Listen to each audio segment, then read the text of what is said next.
The new Pinocchio movie is hot garbage. In fact, the trailer looked so bad I was convinced it was going to be 100% a total train wreck that I felt confident enough to think about gathering a few friends and watch it together and completely make fun of every second of it. And that's exactly what I did. Pinocchio A True Story is a Lionsgate production that is yet again another adaptation to the classic novel The Adventures of Pinocchio. The movie is actually a Russian animated film and was meant to be released back in 2020 but was pushed back to this year due to the pandemic. Oh god, Corona was a warning all along. Initially, the movie was simply going to be a small straight-to-DVD release that would just fly under the radar. But for some reason, Lionsgate saw its potential?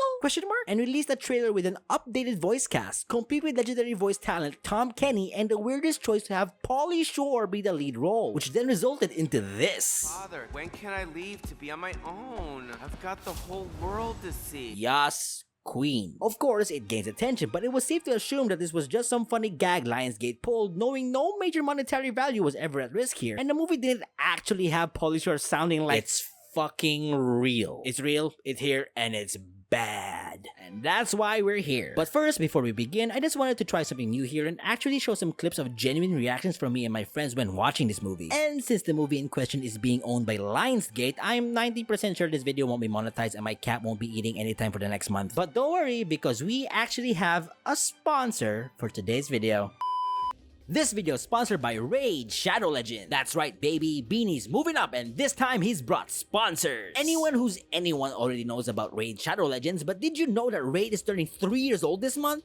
3! Oh my god, it's just a little baby, it's so cute! And in honor to celebrate 3 years of Raid, let me share you my top 3 favorite champions. Number 3, ᵒᵒⁿᵗ. That haircut alone deserves one spot all on its own. Number 2, Zargala. For scientific reasons. And number 1, Death Knight. Honestly though, poor dude has such a bad rep on how easily killable he is, it's hilarious. I mean, just look at his stats. Never change, Death Knight. Never change. This month, Raid is celebrating its 3-year anniversary and it's going to be huge. Raid is kicking things off with free gifts for everyone, then adding in a bunch of new content and events. We're talking new champions, new artifact sets, and a fully personalized video showcasing every player's Raid journey and their own personal achievements.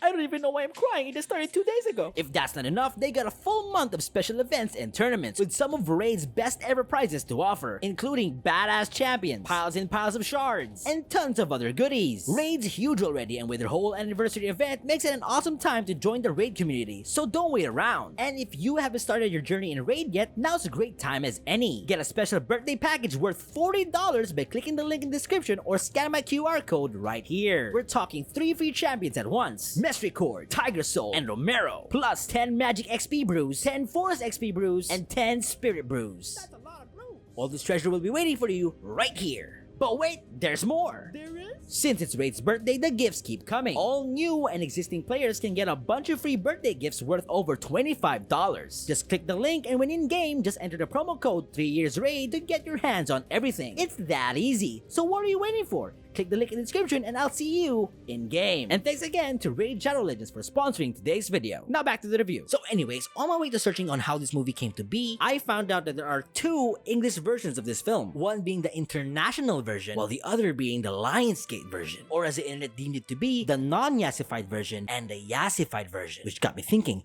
why would Lionsgate release 2 versions of the same language? One being voiced by Pauly Shore of all people. Why not just choose one and release one English version? So I went to check the non-Yassified version and came to the conclusion, this movie's complete shit. So with that input, I went to watch the Yassified version as well and also concluded, this movie's complete shit. So in conclusion, both versions are still bad. So why release 2 versions? Watch this clip I found on Twitter comparing the 2 versions and see if you could spot the difference. Father, tell me, when can I leave to be on my own?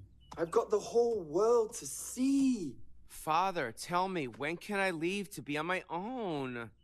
I've got the whole world. Now, it's really subtle, so I don't blame you if you didn't catch it the first time, but this... Father, tell me, when can I leave to be on my own? This version was voiced by Pauly Shore. I know, crazy, right? Barely a difference. But then it hit me. This could possibly be all planned. Cause clearly Lionsgate saw the original version and knew it was not only bad, it was boring. If you watch the non-Yassified version, no disrespect to the voice actors, but Pinocchio's voice sucks. Not only did it sound bad, it had no energy whatsoever. The whole thing felt like one big blah. But with the Yassified version, it's now under a different light. So my theory here is that Lionsgate knew this was a lost cause and just went ahead and tried to steer the movie from being awfully mediocre to being so bad it's good by simply making a version where our main characters purposely have terrible voice acting. This makes sense because now it's a win-win. The movie gets traction, people buy the DVD, Lionsgate gets the revenue, and people talk about how bad it is, which means free advertising. Free advertising gets the movie traction, traction gets people to buy the DVD, and the cycle continues. But whatever the true intentions may be, the movie's purpose will remain unsolved. Or the movie was just made to be shit. I don't know. So with that being said, let's go see if this movie really is the dumpster fire people are making it out to be. This is Pinocchio, A True Story. So it all starts off with a narration from a talking horse off to a great start, named ᵒᵒⁿ'ᵗ, who passively aggressively makes fun of the original story of Pinocchio's iconic growing nose. Oh yeah, I forgot to mention, that whole lie in your nose grows thing, that doesn't happen in this movie. That iconic scene that's a staple to the character, yep, that's gone. So is the donkey transformation and the giant whale and the talking cricket, all gone. They're really hammering home the true story aspect by being as realistic as possible by introducing us to a fucking talking horse. But then, people started making up some silly stories about growing noses and whatnot. Because it's in the fucking book, you dickweed! Have you ever seen a nose grow right in front of you? I don't know, have you ever seen a circus just named Circus? We're then introduced to Geppetto building a wooden puppet. You could have made a more joyful and intelligent puppet. It's a fucking puppet. How the fuck is it going to look joyful and intelligent when not operated? Fucking Elmo looks stupid as shit when there's no hand shoved up its ass. What the fuck is wrong with you? You're not very easy on the eyes either, buddy. Cut to Geppetto having a visitor. And here we go. Anytime now. Is the camera just gonna keep panning?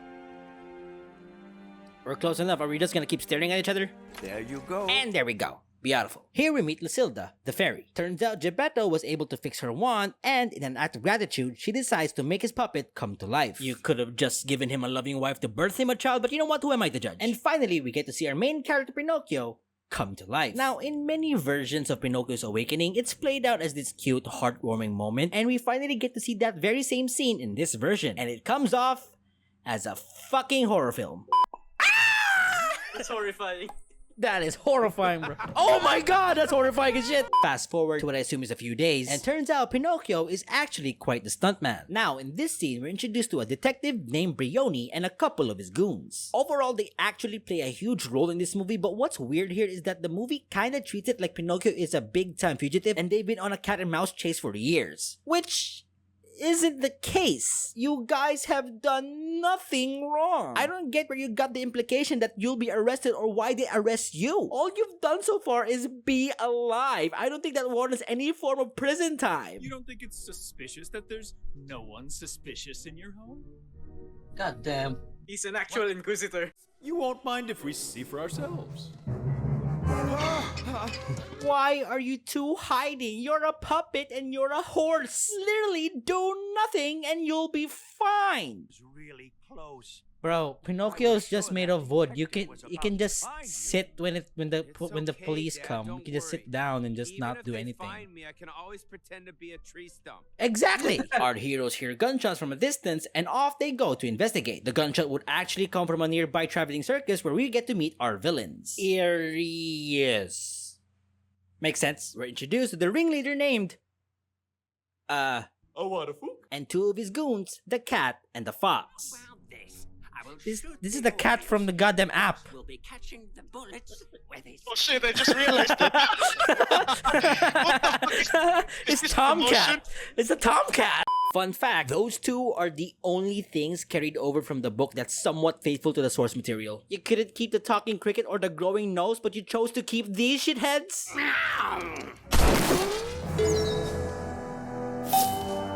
Well, that made sense. Pinocchio, A True Story, where physics can go fuck themselves. The acorn would startle the horse nearby, and the horse would proceed to go rogue and run away. The cat has been literally shooting a gun for the past 30 minutes, and an acorn got you startled. Luckily, Pinocchio is nearby and manages to save the damsel in distress named Bella. It wouldn't buy. He's playing. Oh, Jesus Christ! He died! He got shot! Oh, no! Mojafuko would eventually end up recruiting both Pinocchio and Tybalt to the circus, and with permission from Geppetto, the adventure begins. Let's go, Tybalt! Great adventures await! I'm sorry, what did you say? What did you just say? Skiddy, skiddy? Skiddy, skiddy! Pinocchio and Tybalt successfully perform their act, and with that, they begin to be the main attraction. The two also do this weird thing where they have an agreement to roleplay as father and son, and it's just as weird and pointless as you'd expect. Let's say I do agree, but there will be conditions. What the fuck? I wanna go home. After multiple shows in gaining clout, this only results to Pinocchio getting closer to being captured by Detective Brioni. Literally, Pinocchio has done nothing to be tracked down. Oh my god, this movie's going to give me a stroke. As days pass, Pinocchio would confess to Tybalt that he's fallen for Bella. Realize she is the most beautiful thing You know I can hear you guys. the world has to offer. Guys, this is just a this is just a curtain, by the way. She's just pretending she likes the attention. Alright. So what do you She's a do true e-girl. Fuck the hidden clown. See, where's the curtain now? It's not there. Where's the fuck's the curtain? What? You were. On the left side. The side that we can't see. It's not even yellow. It's blue. How did that See? Look, it's the curtain. But before he could open up to her, Bella would however overhear Mojafuko's plan together with his goons. Turns out they've been robbing houses during performances and that Pinocchio's sudden popularity has helped the thieves with their antics. Bella would stumble across Pinocchio, and with this newfound knowledge, what does she do? She tells him to fuck right off. You have to leave as soon as possible. Yep, she decides to not share the fact that Pinocchio is now an indirect accomplice to multiple crimes. Nope, she just tells him to leave. Even tells him that she doesn't like him and slams the door on his face. Good God, you didn't have to do him like that, Bella. Jesus, what a bitch. And you know what answer she gave me? What? Get out.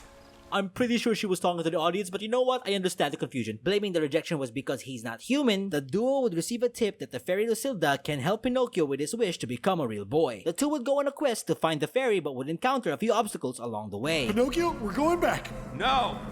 As my father, you should say, don't give up, son. Never turn back. What's with the father-son dynamic you're trying to push? It's not gonna fucking work! Our heroes will eventually make it through and finally meet Lucilda. Unfortunately, due to reasons, she apparently can't turn him to a real boy.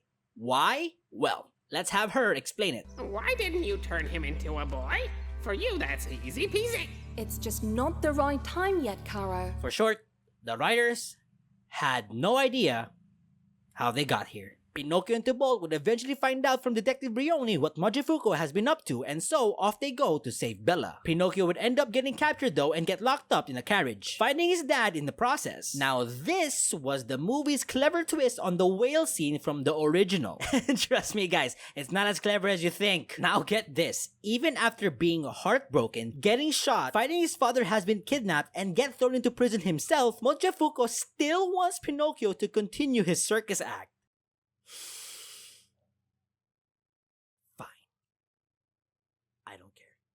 Tybalt will break them out though, but instead of running away, the crew devise a plan to take down Mojafuko and his crew. The plan? To gather everyone in the circus, along with Detective Brioni, and sing a song about how the bad guys are stealing. Is the movie over yet? The cat, the fox are guilty. And Mojafuko is their boss. That didn't even fucking rhyme! time! Refusing to back down, Mochifuku would start a fire in the means of escape. Oh no, please, stop. Oh, the horror in my face. Help, I'm frightened. Pinocchio would swoop up and save Bella, but in the process, he falls to his demise. Yes, he's dead! Pinocchio, I'm coming to help. Turn into firewood, finally. There's his leg. Tybalt manages to drag him out through the fire though, and of course, the writing still continues to not make sense because a tear from Bella falls into Pinocchio and he comes back to life and turns into a real boy. Nothing more human. No, the tear. No. And so, with the bad guys detained, Pinocchio still alive, and everyone okay, the circus reopens with Detective Brioni now being the ringleader, and Pinocchio finally gets to live his dream. What exactly was that dream? Who fucking cares? The movie's over. Whee! This movie sucks. It is bad, guys. But does it qualify to being so bad that it's good? Well, not exactly. You don't see it here, but the movie is pretty boring. I actually found myself disinterested for most of my viewing. Most of the time, it's just the characters walking and talking on an empty road. And don't get me wrong, the horrible voice acting is fun. Pauly Shore pretty much carried this movie more than I can give it credit for. But the Yassified voice gets pretty old really quick. Granted, the movie does become fun again once shit hits the fan near the end, but the rest is still pretty boring. Like I said, I personally think Lionsgate knew this movie was just too boring, so they decided to Yassify it with Pauly Shore. But it still didn't make up for the terrible story. If you wanna watch an obviously bad movie with friends and have a laugh, I wouldn't recommend this one off the cuff. There are a lot better so bad it's good movies out there, and sadly, this one is just bad. So yeah, the animation is crap, the voice acting is crap, the story is crap, it's just crap, crap, crap, crap. 1 poopy emoji out of 5. Thanks for watching, bye-bye. Hey everyone, thanks for watching. If you want to see more real-time reactions from me and my friends while watching this movie, it's up on my second channel. Go check it out and let me know what you guys think. So a few things. Clearly this video has a different format from the other reviews. This one containing real reactions, a sponsor, less critique, and the score being more dumb than usual because I kind of wanted to try this one out where I commentate an obviously bad movie that need no serious inputs. I sort of did this with the Nuttiest Nutcracker one, but that movie was completely up on YouTube, so copyright wasn't much of an issue. It's movies like these that are much harder to make fun of because most of the time you need some scenes to be played longer than usual, and Content ID just won't have that, especially with companies like Lionsgate. So yeah, I just want to try this one out with the watch along and the ranting to see if things like this would work, you know? So let me know what you guys think. Well, anyways, that's all. Have a great day and a great life, and I'll see you all next time. Bye!